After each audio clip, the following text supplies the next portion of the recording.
The Sahel is trembling once again, and observers across the region speak of a landscape shifting beneath their feet. Reports emerging from Mali describe a chain of events that no longer resembles routine instability. Instead, analysts, diplomats, and military sources now describe a pattern coordinated, accelerated, and disturbingly familiar. Throughout recent months, explosions have echoed beyond major towns. Convoys have vanished along critical supply routes, and armed groups once considered weakened have reappeared with new tactics and new weapons. What unfolds across the region feels less like disorder and more like an old battlefield reopening under new management. From Paris to Washington, unusual movements have drawn increased attention. Flights over contested zones have risen sharply, some unregistered, others operating under diplomatic security clearance. Regional officials describe a surge in closed-door delegations, particularly between Western capitals and neighboring states that sit along vital transit corridors. Quiet visits, discreet briefings, and discussions framed as routine cooperation have masked deeper intentions. A recurring thread appears through it all. The Western powers that once dominated the desert appear to be circling back, their eyes fixed on the resources that have fueled their industries for decades. For years, Mali served as the barometer of Sahelian stability. When it faltered, neighboring states felt the tremor. When violence surged, borders meant little, and flames of unrest spread across the region as if carried by the desert wind.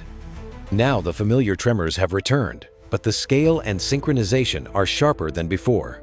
Entire districts alternate between government control and militant occupation in cycles that mirror geopolitical tensions abroad. Intelligence officers privately admit that the tempo of attacks aligns too neatly with international diplomatic pressures to be dismissed as coincidence. Many now suggest that the instability is being engineered, not merely exploited. Mali's sudden deterioration has unfolded with unsettling speed. Towns that once served as commercial lifelines have fallen under siege. Humanitarian groups report that vital transport routes have been compromised, leaving communities isolated and vulnerable.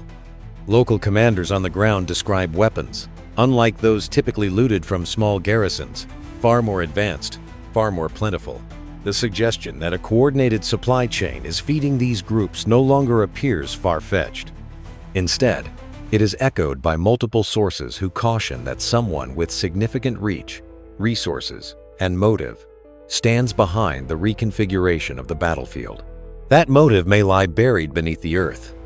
Gold remains abundant, but it is uranium that shapes the region's geopolitical gravity. As European energy networks expand, the mineral becomes indispensable. For decades, uranium extracted from Niger flowed into French reactors, powering cities and sustaining industries.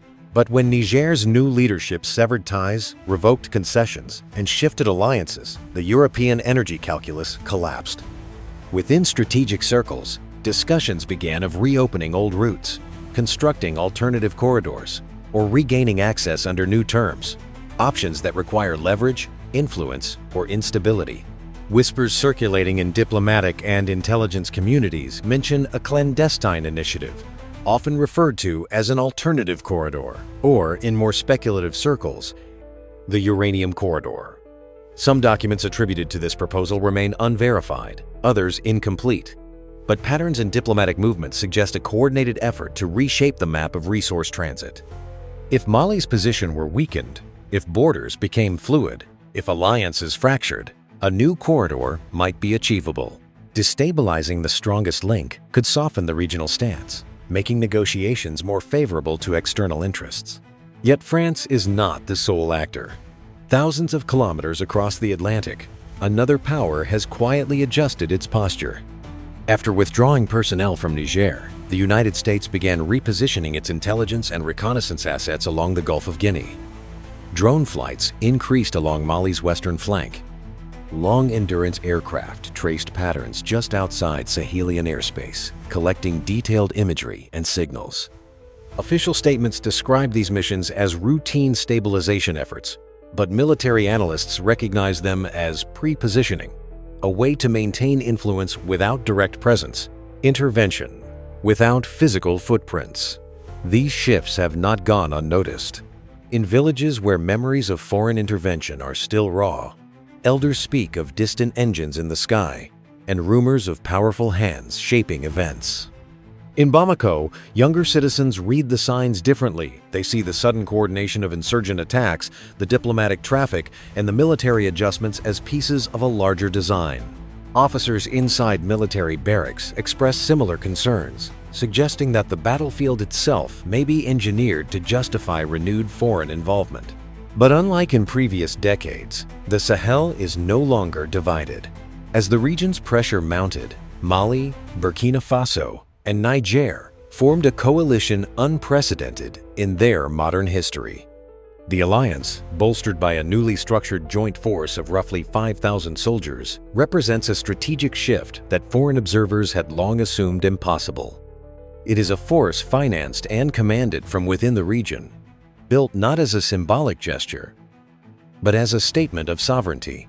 The formation of this force signals a break from years of externally shaped military initiatives that served donor interests as much as regional security.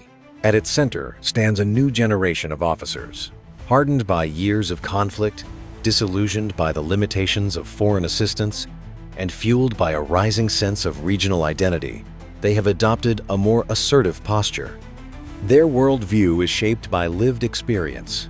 Foreign armies trained them, but insurgencies still grew. International partners promised stability, yet instability spread. For them, the conclusion is clear: security must be reclaimed from within. Among these leaders, Ibrahim Traoré has emerged as a prominent symbol. Broadcast images show him addressing troops with a calm determination that resonates deeply across the region. His speeches avoid grand flourishes, instead relying on a stark, uncompromising language of sovereignty and survival. Citizens in rural markets and crowded cities speak of him as a figure who articulates what many had felt but never heard expressed by their leaders: the refusal to bow to external pressure. Inside command centers, officers familiar with his approach describe his methodical decision-making. They note his tendency to pause before issuing directives, an indication not of doubt, but of precision. One miscalculation, he understands, could unravel the fragile unity that has just begun to solidify.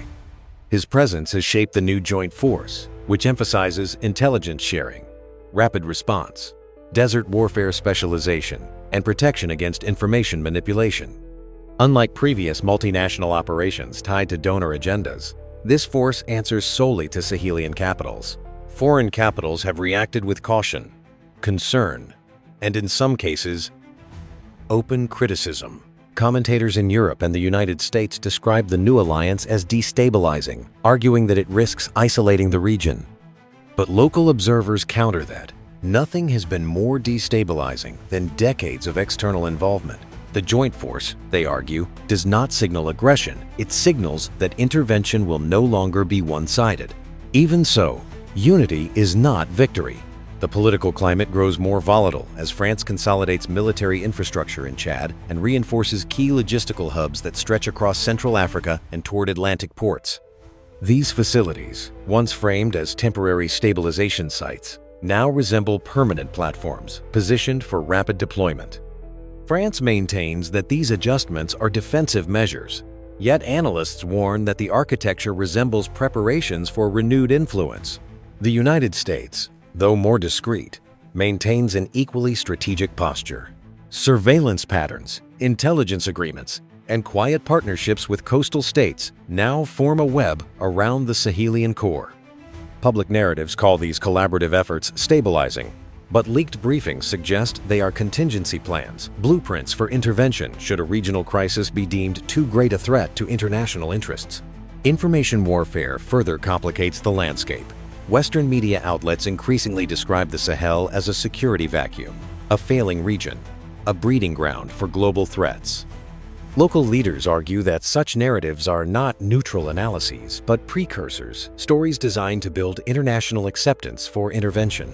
As one regional diplomat put it, "Before troops land, the justification must be written." Against this backdrop, the potential for confrontation hangs over the region like a gathering storm. Observers warn that a single spark, an ambushed convoy, a border clash, a disputed incident could trigger a chain of escalatory responses. The forces now positioned across the Sahel, both local and foreign, form an intricate grid where each move is interpreted through the lens of suspicion. Yet beneath the uncertainty, a parallel shift emerges. Across Bamako, Ouagadougou, and Niamey, citizens express a new sense of political clarity. Sovereignty, long used as a slogan, has become a tangible objective. The formation of the joint force marks a moral turning point in addition to a military one. For the first time in a generation, the shield raised over the Sahel is forged internally without external oversight or command. This awakening, as some describe it, signals a region intent on authoring its own narrative. Whether this determination leads toward confrontation or cautious recalibration remains uncertain. But one fact is becoming increasingly evident to analysts around the world. The Sahel is no longer passive terrain in global power struggles. It is now an actor fractured, complex, and still vulnerable, but more self-aware than it has been in decades. As the world watches these developments unfold, the question that dominates diplomatic circles is no longer whether foreign powers have returned, nor whether the region will withstand their pressure. The question now concerns the moment when the shield being forged across the Sahel will be tested and how the region will respond when the confrontation it has long prepared for finally arrives. In the meantime, the voices rising from the desert insist on a single message. History in the Sahel is no longer being written by distant hands, but by those who have lived its consequences and refuse to surrender their future